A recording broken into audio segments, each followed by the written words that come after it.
Mais essayez aussi surtout de prendre des auteurs africains ou africanistes pour être plus proche de votre terrain. Que sur le genre, les réalités sont très différentes d'un contexte à l'autre. Je dirais que pour la référence de base historique, plus de travaux, encore 2 ans, par exemple, au Sénégal, Ouais. Il y a beaucoup de travaux, pas tout seul.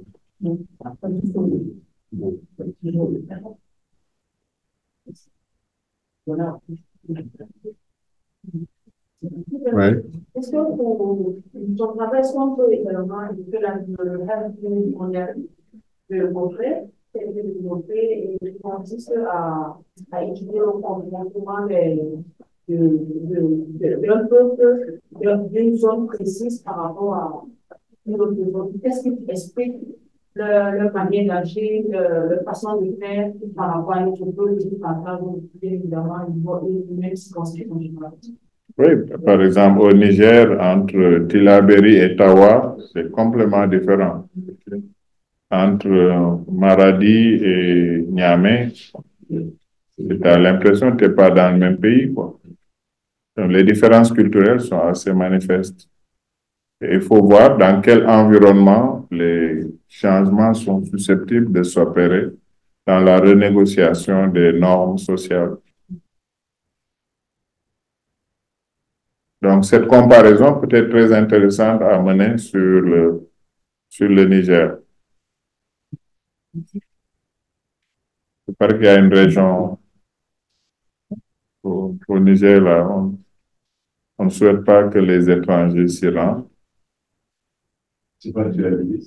Non, pas Tillabéri. Tillabéri, c'est des problèmes sécuritaires. Mais un peu au nord, là-bas. Non, Agadez. Bon, pourtant, c'est assez touristique. Ah oui, bah, je sais pas.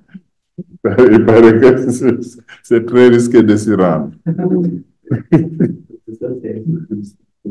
Est-ce que peut-être c'est pour des raisons de sécurité? Oui, je pense que c'est aussi éloigné, quoi. Oui, c'est éloigné. C'est environ 1000 km de Niamey. OK. Oui, allez-y.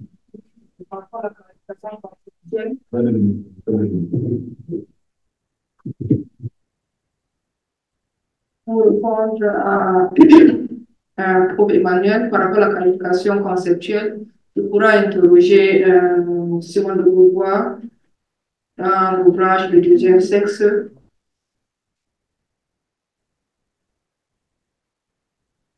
Où elle montre que en essayant de comprendre, de s'approprier sa célèbre citation, on ne l'est pas femme, on le devient, pour montrer que le genre, c'est une construction sociale.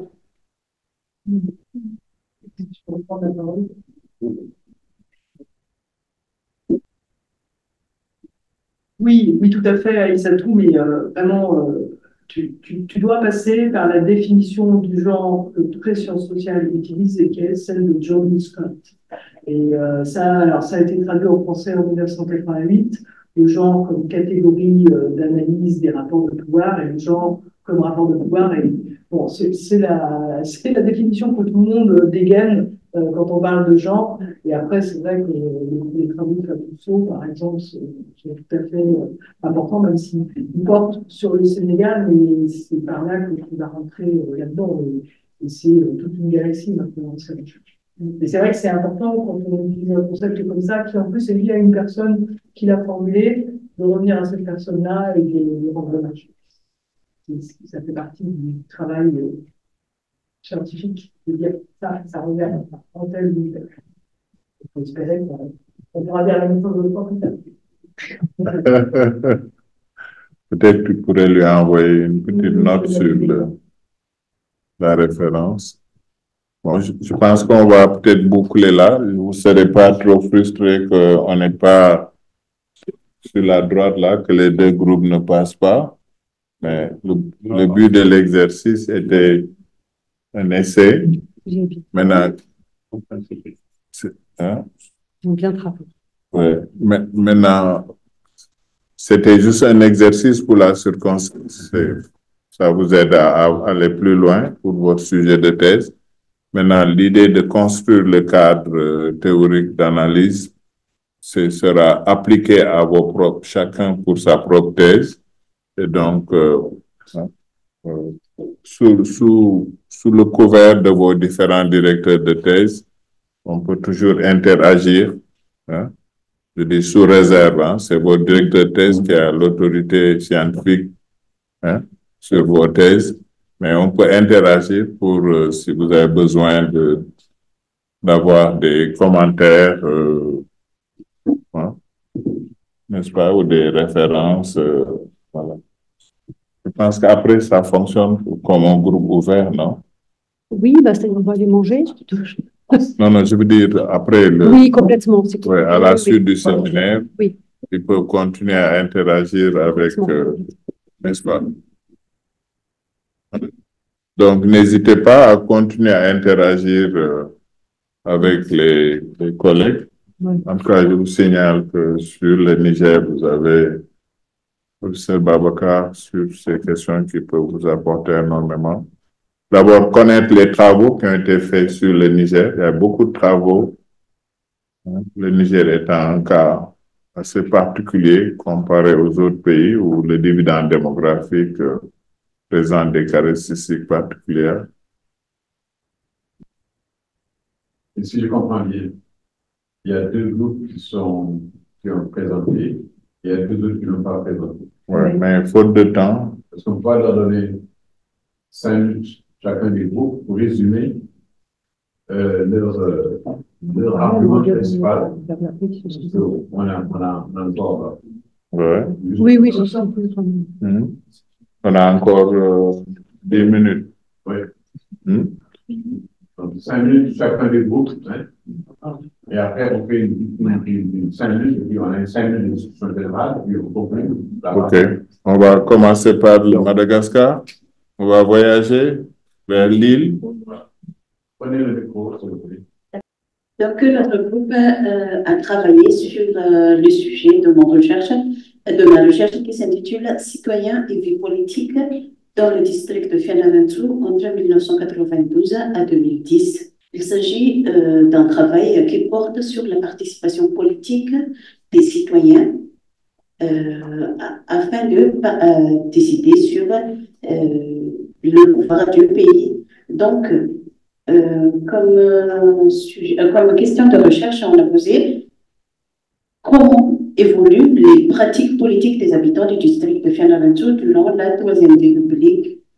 Et dans le cadre de notre travail sur les cadres théoriques, on a commencé avec l'ouvrage d'Alexis de Tocqueville sur l'analyse des implications sociales et politiques des individus par rapport à la démocratie.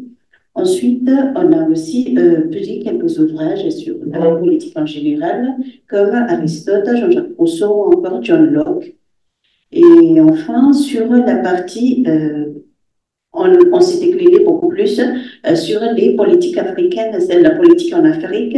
Donc, on a pris comme cadre l'ouvrage de Achille Beunier, Mamadou Toufa et Francis Ting.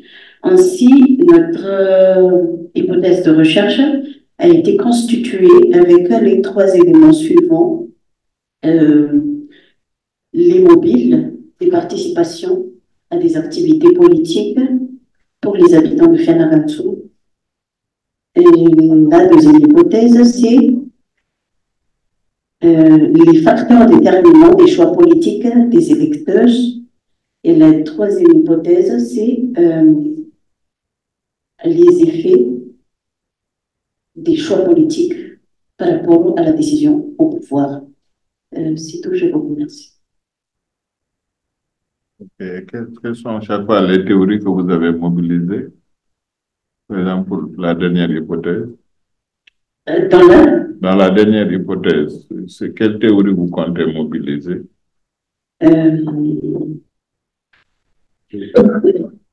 Non, on n'a pas encore déterminé. C'est à faire. Commentaires, questions? Alors, moi, je dirais que quand même, vous faites référence à des... Vous faites référence à des auteurs très classiques, ce qui est très bien, mais on a l'impression que les historiens n'ont pas du tout travaillé sur cette question, et surtout les historiens de la période contemporaine. Ah. Prenez-le. Il faut enlever... Ici.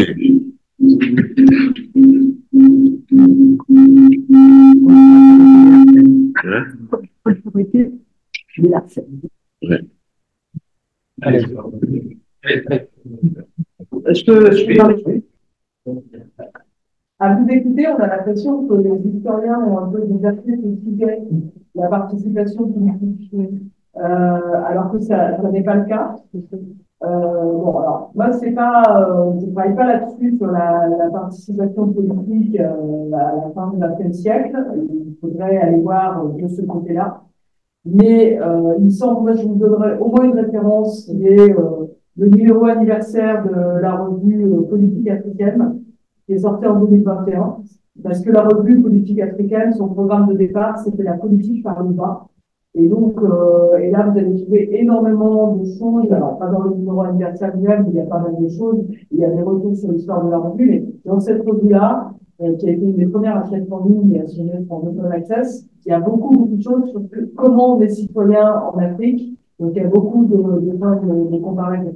Après, je pense que, alors, je ne sais pas, Béatrice, parce que moi, les références qui me viennent à l'esprit, par exemple, sur comment on est citoyen, par exemple, en France, c'est plutôt des références italiennes. Ou alors, il y a la référence pour l'Afrique, qui est sur le colonialisme tardif, le livre de Cooper sur français et africain, qui est vraiment sur les pratiques de la citoyenneté. Mais je pense que c'est un peu plus loin. Moi, je m'en plutôt vers plus politique africaine, parce que là, dans votre cadre théorique, ce qui manque, c'est la politique par le bas. Les citoyennetés, la construction par le bas des citoyennetés, ça, c'est dans la collection de politique africaine. Merci. Merci.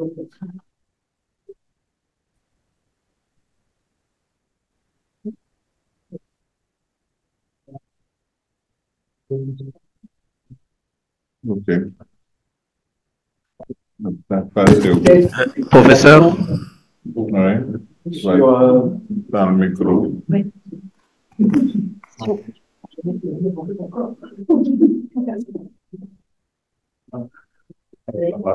Là-bas. C'est bon. On va tirer, hein. Allumer aussi le micro. Oui. Voilà, donc, Allumer. voilà, je disais peut-être une petite réaction sur, vous avez dit politique et citoyenneté. Vie politique. Vie politique et citoyenneté. Alors, cette vie politique par laquelle on doit ressortir la question de la citoyenneté, moi je me dis à partir de quel objet? Parce que je pense comme ça, par exemple, à Richard Vanegas, qui étudie la citoyenneté en Afrique à partir de l'identification, c'est-à-dire les papiers, la vie politique des papiers. Et moi je me dis, quel objet? Ok, en fait, comme objet d'étude, je prends les résultats des élections, c'est-à-dire l'expression politique des citoyens. Donc, je parle sur les résultats des élections. Donc, c'est le choix politique, mon objet d'étude, le choix politique de chaque citoyen. Donc, on ne peut pas être citoyen, on ne peut pas voter si on n'a pas le droit si on ne joue pas son droit en tant que citoyen. Donc, je parle de ça pour choisir.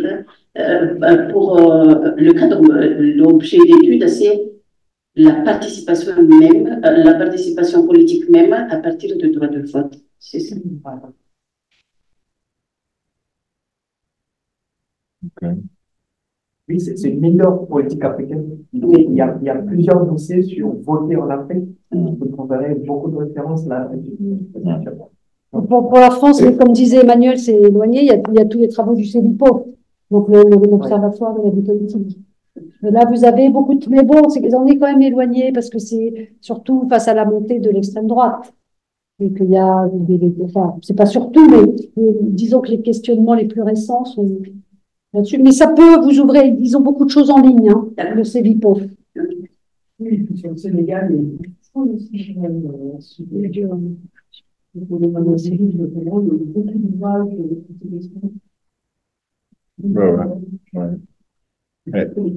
Mais elle a repéré. Il avait tout à l'heure ça, Mamadou Diouf, Bembé et autres.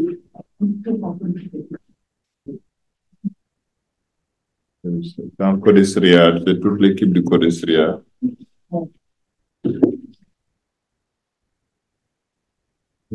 Mais merci beaucoup. On passe au dernier groupe. Enfin, pas le dernier, mais. Avec son micro. Ça s'arrête là-bas. Non, non, c'est bon, bah, il va falloir qu'il se Vous déplace. changez de place. Vous pouvez vous déplacer à... Marius, vous pouvez parler. Merci de me passer la parole. Je tenais juste à apporter c'était des suggestions en fait. C'est vrai qu'on a déjà évoqué politique africaine. Je voulais dire que depuis tous les sujets qu'on traite, il y a une revue. Il y a le CAMES qui a plusieurs revues, les revues thématiques en fonction des sciences. Il y a la revue Sciences humaines qui a beaucoup de travaux sur la vie politique, qui a aussi beaucoup de travaux sur le Niger. Ça, ce n'est que les revues. Il y a aussi une base de données des travaux de chercheurs, que ce soit les mémoires ou les thèses. Dans le CAMES, c'est la base de données documentaire du CAMES où il y a beaucoup de travaux. C'est vrai qu'on n'évoquait pas trop le Codesria. Je voulais aussi parler du Codesria. Quelqu'un l'a déjà évoqué. C'était juste des suggestions pour les recherches documentaires. Merci beaucoup. Merci, Marius. On termine avec vous, madame. Merci. Notre groupe, nous avons travaillé sur la crise de la dette, des endettements et développement, le cas du C2D au Cameroun de 1987 à 2017. Le début de la décennie 80 avait été marqué par une chute des recettes publiques et un accroissement excessif de la dette extérieure de l'ensemble des pays du tiers-monde. Cet accroissement avait conduit à une crise de la dette dans les années 80. Et pour résoudre ce problème de dette, les bailleurs de fonds internationaux ainsi que les pays concernés par ce problème avaient réfléchi et avaient mis sur pied plusieurs initiatives de désendettement. Aujourd'hui, on se retrouve en train de résoudre le même problème de dette qui existe depuis les années 97. La France, elle, contrairement aux autres pays, a décidé de mettre sur pied le contrat de désendettement et de développement. Et qu'est-ce que le contrat de désendettement et de développement? C'est une initiative française qui a été mise sur pied pour permettre à l'ensemble des pays ayant bénéficié de l'initiative PPTE de réduire ses créances. Pour formuler de manière scientifique nos préoccupations, nous nous interrogeons en partant sur les deux premiers CED, les effets de la nouvelle stratégie de développement, sur les effets de la nouvelle stratégie de financement des pays pauvres, en l'occurrence du Cameroun.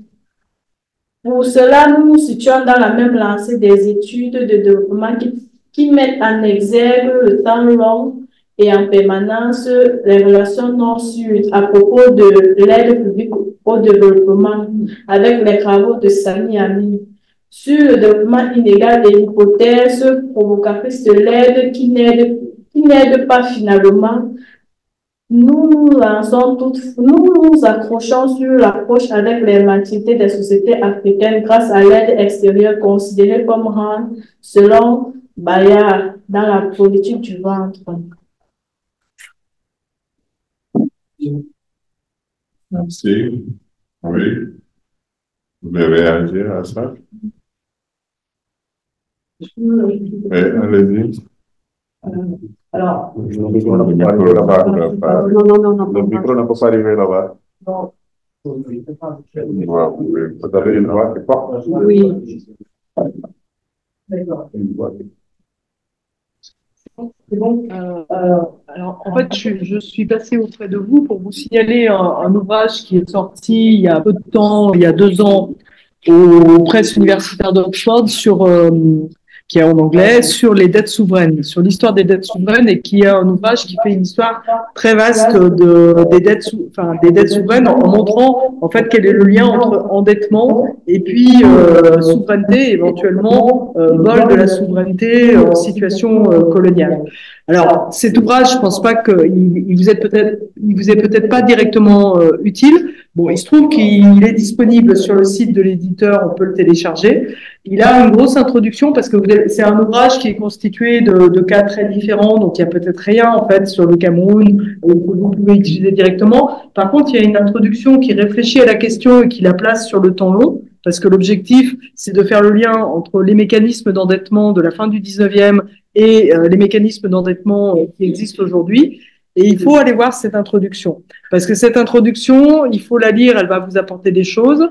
Et elle a une bibliographie, qui est pas complètement exhaustive, mais qui fait le tour de la question, au moins pour 2021. Et il faut vérifier cette bibliographie. Il faut vérifier que vous avez, que vous connaissez ce qu'il y a dans cette bibliographie. Et je pense que c'est un travail qu'il faut faire régulièrement sur certains aspects d'une thèse. C'est-à-dire qu'on ne lit pas intégralement un ouvrage, mais par contre, on va bien vérifier on sait quelle est la bibliographie. C'est-à-dire qu'il y a des outils maintenant comme l'IA, effectivement, qui vous permettent de faire ce genre de panorama, mais n'oubliez pas que quand on fait une introduction, c'est le deal scientifique, on fait le tour de la question et on cite les choses importantes, et ça vous permet, c'est quand même la clé en main, vous avez la bibliographie de base que vous ne pouvez pas ignorer. Donc, ça fait partie des endroits où vous allez vérifier que vous êtes dans la bonne position, que vous avez bien tout ce qu'il vous faut. Sur les dettes, sur la dette en ce moment, d'une façon un peu générale, mais bon, plus spécifiquement sur la France et l'Europe, ça peut vous donner aussi des idées. Il y a plein de travaux, en particulier autour de quelqu'un qui s'appelle Benjamin. Et Benjamin Lemoine, L-E-M-O-I-N-E.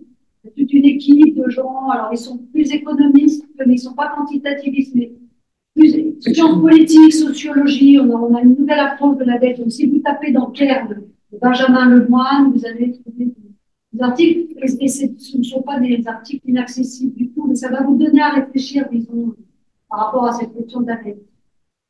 Et c'est vraiment une refaçon, c'est une revisite de cette approche des dettes. Est-ce qu'on ne peut pas à aucun moment vraiment tirer le profit aussi de ces... Voilà. Vraiment, c'est pour la France, pas que la France. Les européano-centrés, il n'y a pas de raison que les réflexions ne servent pas par les cadres théoriques. Finalement, c'est lié. Hein. Et tu as aussi Jacques Marseille. Jacques Marseille, avec tout le débat sur le fardeau de la dette ou alors versus fardeau pour la métropole, les colonies comme fardeau du côté de la métropole. Et Jacques Marseille, c'est également un élément intéressant du point de vue de la controverse, de la discussion. Jacques Marseille. Tapez Jacques Marseille, vous trouverez son ouvrage assez connu. Il y a une main de Marius, c'est toujours une ancienne main ou une nouvelle main? Marseille, Marius. Il n'est pas à Marseille, malheureusement pour lui, il est à Lille. Marius. Merci de Marius. me passer la parole. Effectivement, je ne suis pas à Marseille et c'est vrai que les trois Marius lettres de mon nom. Oui, c'était pour apporter des suggestions. Travailler sur les C2D au Cameroun, c'est un peu compliqué, ça demande beaucoup de lecture parce qu'il y a énormément de travaux de droit et de sciences politiques sur la question. Et j'invite ma collègue à à véritablement fouiller pour, premièrement, vérifier que son travail n'a pas encore, n'est pas en cours de traitement ou n'a pas été traité. La difficulté, c'est que il n'y a pas de fichiers centraux de travaux de thèse en cours de traitement au Cameroun et ça complique la tâche. Mais j'aimerais l'interpeller parce que le prof Sibel a évoqué l'ouvrage qui a été publié. Il y a un ouvrage qui est très cité en Afrique, c'est celui de mon livre de chevet, celui de d'Ambi Samoyo, L'aide fatale, qui est très cité. Elle n'évoque pas le Cameroun, mais elle décrit les mécanismes de l'aide qui plombe. Parce que dans le cas des C2D, il y a quand même un phénomène, une curiosité camerounaise qu'il faut noter, parce que le Cameroun aime la dette. Le Cameroun aime la dette et les C2D sont là pour démontrer cela. Le contrat de désendettement, il y a une rupture dans le cadre de la dette au Cameroun que la candidate n'a pas évoqué, qui est important pour sa problématique. Ce sont les PPTE. Elle a évoqué, mais c'est surtout l'atteinte des les points d'achèvement, l'atteinte des points d'achèvement, parce qu'il y a un véritable lien. Et à partir de là, on comprend que le Cameroun aime la dette. Pourtant, au départ des PPTE, il y avait la volonté du Cameroun de ne pas s'endetter. Comment on est parti d'un pays qui ne voulait pas s'endetter à un pays qui aime la dette, qui vit la dette, qui passe le temps à justifier le fait qu'on n'est pas assez endetté, on peut encore s'endetter quand tout le monde voit qu'on est en train de crouler sur la dette. Il y a tellement de possibilités. J'aime bien, j'apprécie le cas théorique qu'elle a pris, la politique du ventre, Samir Amin. Et tous ces travaux, c'est intéressant et vraiment, je l'invite à surtout aller fouiller beaucoup les travaux de sciences politiques parce que la politique du ventre a longtemps été traitée en sciences politiques au Cameroun, surtout que ça a beaucoup été développé par Bayard, ça a un peu été développé par Luc Sinjung. Et je l'invite surtout à lire côté sciences politiques et insister sur les dynamiques de rupture continuité des dettes, voir le point d'achèvement de 2006 qui est un point central dans le cadre des activités du C2D au Cameroun. Merci. L'évolution de la dette, comment ça fonctionne. Peut-être dans d'autres plans, dans d'autres domaines, oui, mais en histoire, je pense que ça n'a pas encore été fait. Moi, je plutôt pour elle, parce qu'elle aura une tonne de travail, parce que rien qu'à l'Institut national de la statistique, si vous voyez la tonne de documents sur la dette, mais c'est vrai que c'est juste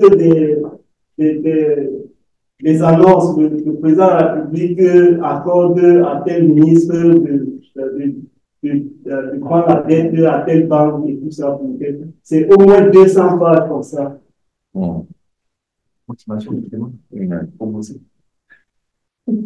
Mais plus il y a de matériaux disponibles, mieux ça vaut pour toi. Okay. Je pense qu'on va s'en arrêter là. Oui, voilà. Merci beaucoup.